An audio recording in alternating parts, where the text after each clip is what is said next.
Welcome to the Revived Athlete 12 Week series. I'm so pumped you're here. My name's Blake, and I'm the owner of Comeback Athlete. And on behalf of our team, we are so excited from one former athlete to another that you chose our series and that you're allowing us to program for you for the next 12 weeks. We've built out an amazing program. It's going to help you get faster, jump higher, feel stronger, and hopefully get some sweet gains in the gym. That being said, we want to create some weekly educational material that we're going to deliver through video to just you guys.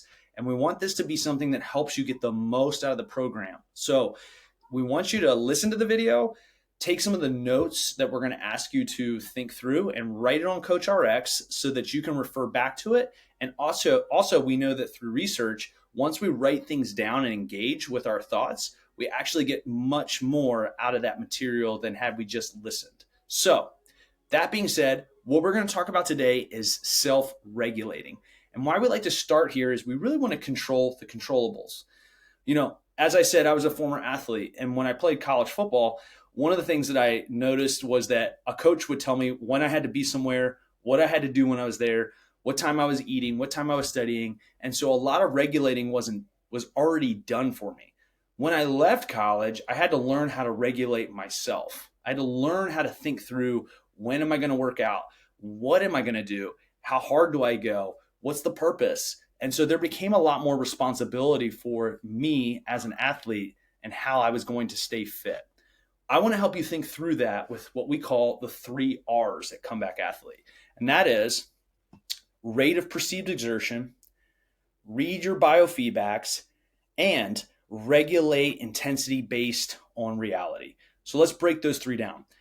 Why we're starting with number 1, which is rate of perceived exertion, RPE, is that that's going to be in your program. You'll notice that on day 1, when you look at back squatting, you're going to have an RPE around 6 to 7.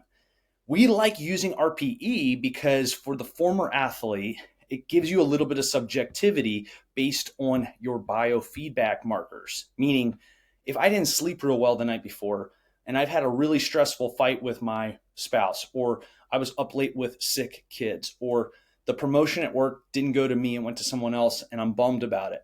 All kinds of life things that can happen. My lift the next day might be a little off because my nervous system shot thinking through all those other life things. Now, before we go David Goggins and Jocko Willink and get really hard on ourselves and say, shut up, you're being a wimp, let's get after it, I want you to think our bodies really do feel stress all the time. And as we get older, that stress can take a deeper toll on our nervous system as it's more compound with more responsibility.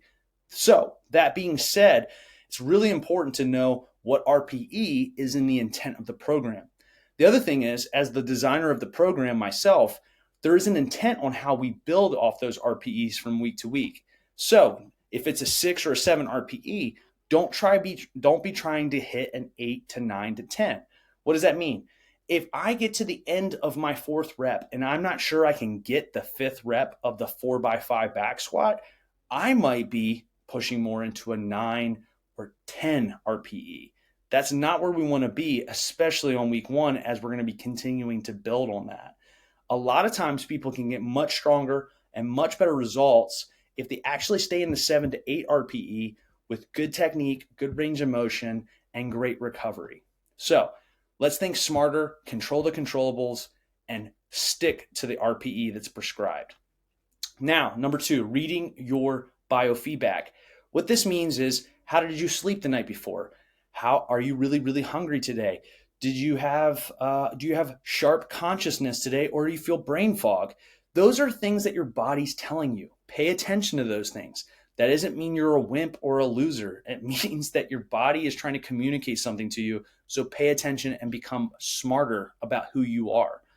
That is where you need to know, hey, I know today's RPE is an 8, but I was up late last night helping my kid finish a project, or I traveled all last week and just got home last night and haven't been sleeping well. So I know that I might need to pull back my weight today. I don't need to skip the workout, but I need to be clear on what the intent is for me today to be focused on the goals that I have. And the last one, regulate intensity based on reality, right? Give 70% on days where stress is high and sleep was poor. that's still winning. Don't chase performance, chase consistency is one of the key things I want you to learn. So your challenge this week is each day, I want you to rate your effort 1 out of 10. Make a note under each workout in the comments. Did I give the right effort for today? Because if you can learn to regulate now, you'll go further than you ever did before because you'll be able to last longer and train smarter. Hope this helps and look forward to hearing how the week goes.